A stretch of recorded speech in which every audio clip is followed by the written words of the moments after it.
Assalamualaikum warahmatullahi wabarakatuh, sahabat petani semangka di mana saja berada. Hari ini saya akan perlihatkan tanaman semangka di mana tanaman semangka ini sudah dilakukan pemupukan ketiga 1 minggu yang lalu. Jadi setelah pemupukan ketiga kita lakukan stressing pupuk dan air. Jadi tidak kita melakukan pemupukan dan penyiraman secara berlebihan karena di saat ini sedang tumbuh buah ya. Jadi sudah tumbuh buah.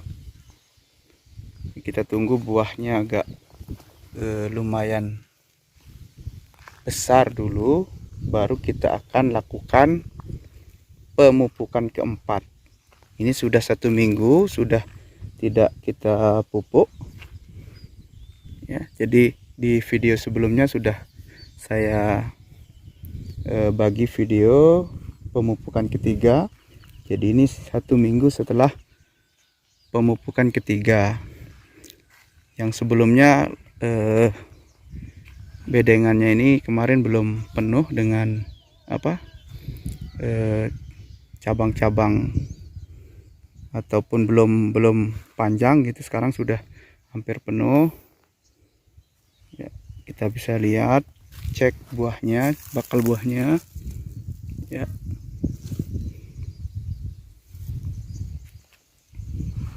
Baru kayak ibu jari ya. Jadi nanti kita lakukan pemupukan setelah 1 minggu kemudian ya. Jadi 1 minggu kemudian kita sudah bisa melakukan pemupukan. Jadi kalau sudah buahnya agak besar, sudah mampu buahnya sudah mampu menahan pupuk ya. Jadi kalau terlalu kecil, buahnya itu akan mati, akan membusuk ya. Ya. Ini semangka ini varietas Big Maduri ya. Jadi Big Maduri lonjong isi atau daging kuning.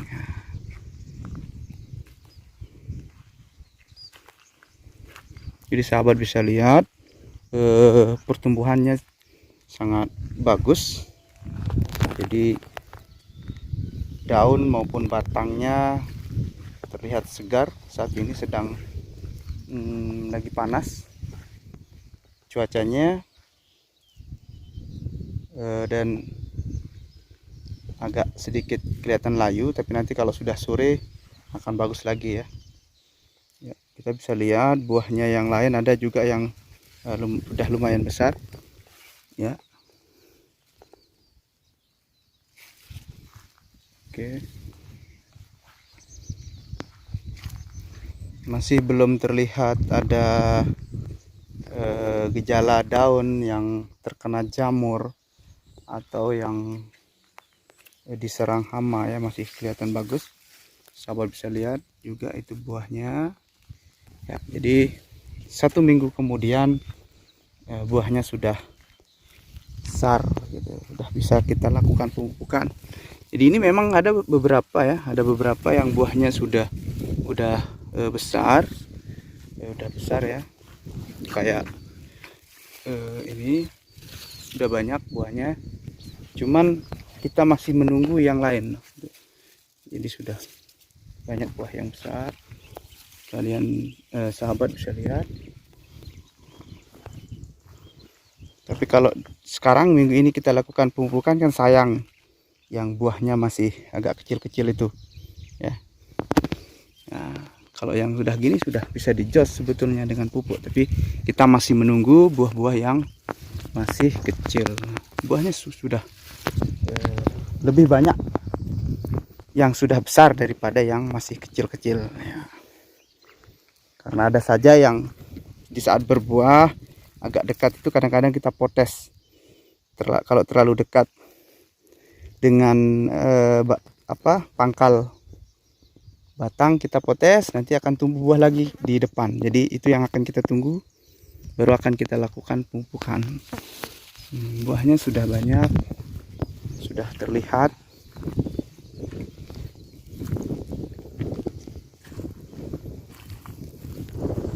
Oke.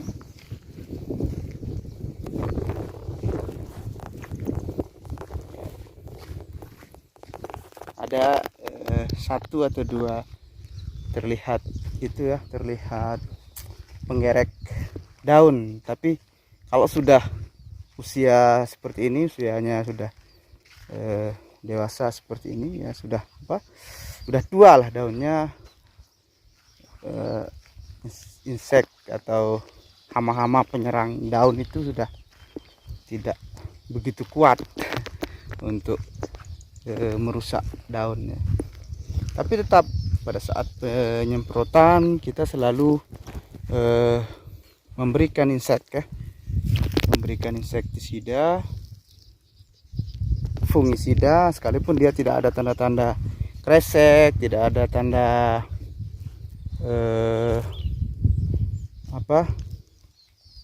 jamur, tidak ada tanda yang lain, tapi tetap kita lakukan penyemprotan menggunakan fungisida maupun insektisida ya.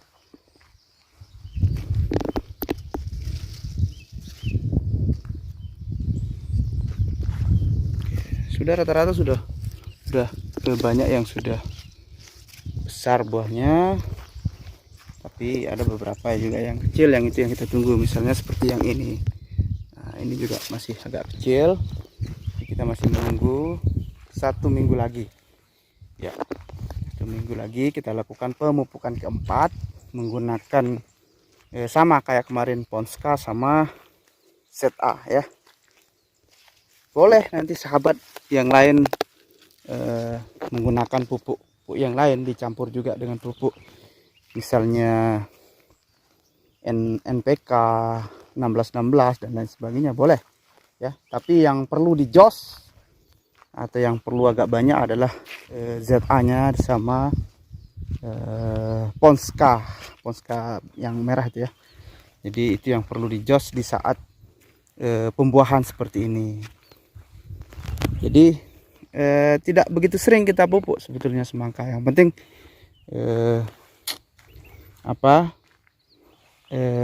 takarannya itu agak banyak ya. Yang penting takarannya agak banyak. Tuh, ya kelihatan.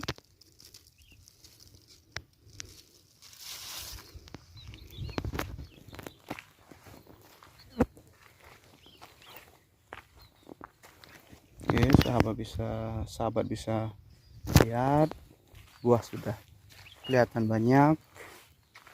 Jadi varietas Big Maduri ini kadang buahnya satu pohon satu buah, tapi ada juga yang satu pohon itu sampai 3 buah. Nah, jadi itu kelebihan Big Maduri. Kalau pertumbuhannya normal, nanti bisa satu pohon itu 2 buahnya ya. Oke.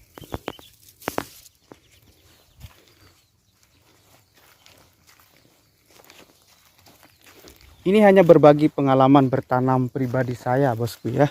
Jadi ini berbagi pengalaman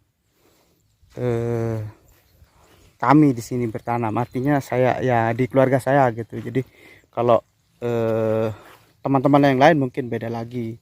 Jadi metode tanam kita berbeda-beda ya.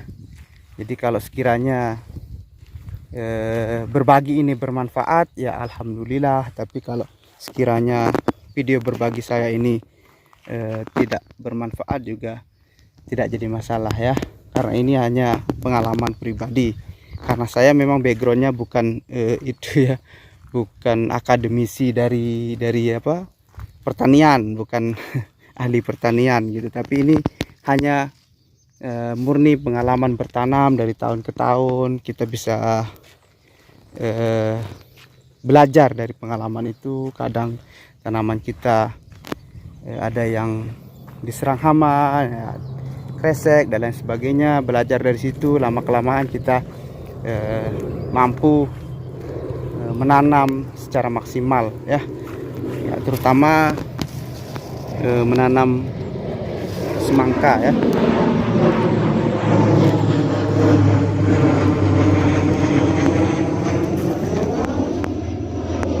Oke.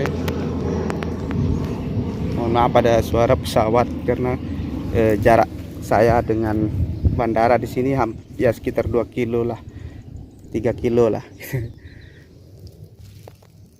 Ya, sahabat bisa lihat buah-buahnya ini, bakal-bakal buahnya, calon-calonnya sudah super sih saya kira ya. Mudah-mudahan tidak ada kendala. Artinya kalau tidak ada hujan lebat, terlalu lebat, ya, insya Allah hasilnya ini akan maksimal ya. Namun kalau ada bencana seperti hujan, curah hujan yang terlalu tinggi ya, itu yang kadang membuat pertumbuhan buah tidak maksimal ya. Karena di sini metode kita sederhana sekali, tidak menggunakan mulsa ya, tidak menggunakan lapisan di bawahnya sini ya. Jadi artinya kalau dia terlalu tinggi curah hujan, kalau seperti ini, metode tanam seperti ini, kadang batangnya ini dia berakar ya, kadang berakar. Kalau dia tumbuh akar di ruas-ruas batang karena mungkin terlalu lembab, itu menyebabkan buah kurang maksimal ya. Jadi kita tidak menggunakan alas jerami dan seterusnya. Ada beberapa memang di alas jerami agar tidak berakar di ruas-ruas batangnya itu ya. Tapi kalau di sini kita agak jarang menanam di musim hujan ya. Kita mayoritas menanam semangka itu di musim kemarau. Jadi menjelang kemarau habis tanam padi, setelah itu baru nanam semangka. Jadi curah hujan agak jarang lah gitu ya. Tapi yang namanya kehendak, kalau sudah mau hujan ya tetap hujan sekalipun kemarau ya. Oke. Ini jarak tanam ya kurang lebih 1 meter. Ini ada 3 pohon atau 3 batang semangka dengan lorongnya ini, yang ini sekitar 80 cm untuk jalan lalu lalang kita melakukan penyiraman maupun pemupukan ya. Nah, sedangkan jarak yang ini ya, jarak yang ini nih, yang ini. Jadi batang yang di sini ke sini dia, kemudian batang yang pangkalnya sini dia akan ke sana. Jadi ini akan full, nanti dia ketemu di tengah ujungnya ya. Nah, jadi jarak antara yang di sini dengan sampai situ itu jaraknya 4 meter nih ya. 4 meter. Ini ada juga yang kurang sedikit lah, 4 meter, 3,5. Jadi kalau varietas Big Maduri ini saya biasanya jaraknya 3,5 sampai 4 meter karena pertumbuhan atau batangnya menjulur sangat panjang dia kalau varietas ini ya. Kadang kalau kita nanam yang semangka bulat merah yang berbiji itu kadang 3 meter karena pertumbuhan batangnya tidak begitu panjang seperti Big Maduri ini ya. Big Maduri ini, kalau ini dia panjang sekali. Kalau terlalu sempit nanti jarak ini terkadang offside dia ya. Ujung yang di situ dia sampai ke sini ya. Ujung yang ini dia ke situ. Kadang lewat ya kalau terlalu jaraknya terlalu sempit begitu ya. Jadi tidak ada salahnya kita membuat jarak yang agak luas biar dia lebih longgar, dan kalau terlalu padat juga batang cabang-cabangnya juga buahnya nanti terlalu tidak ada rongga udaranya, cahaya dan lain sebagainya, hingga itu membuat kadang buah tidak besar sesuai yang kita inginkan ya. Oke, demikian sahabat, ini hanya berbagi pengalaman saja. Jadi semangka yang setelah dilakukan pemupukan ketiga lalu kemudian kita kasih jeda 2 minggu untuk stressing pemupukan mau pupuk maupun airnya ya, agar bakal buah tidak rontok oleh pupuk dan lain sebagainya. Jadi setelah 1 minggu kemudian kita akan lakukan pemupukan lagi yang pemupukan yang keempat ya. Baik, demikian ini saja sahabat, semoga bermanfaat. Ini hanya berbagi pengalaman pribadi saya bertanam. Demikian, assalamualaikum warahmatullahi wabarakatuh.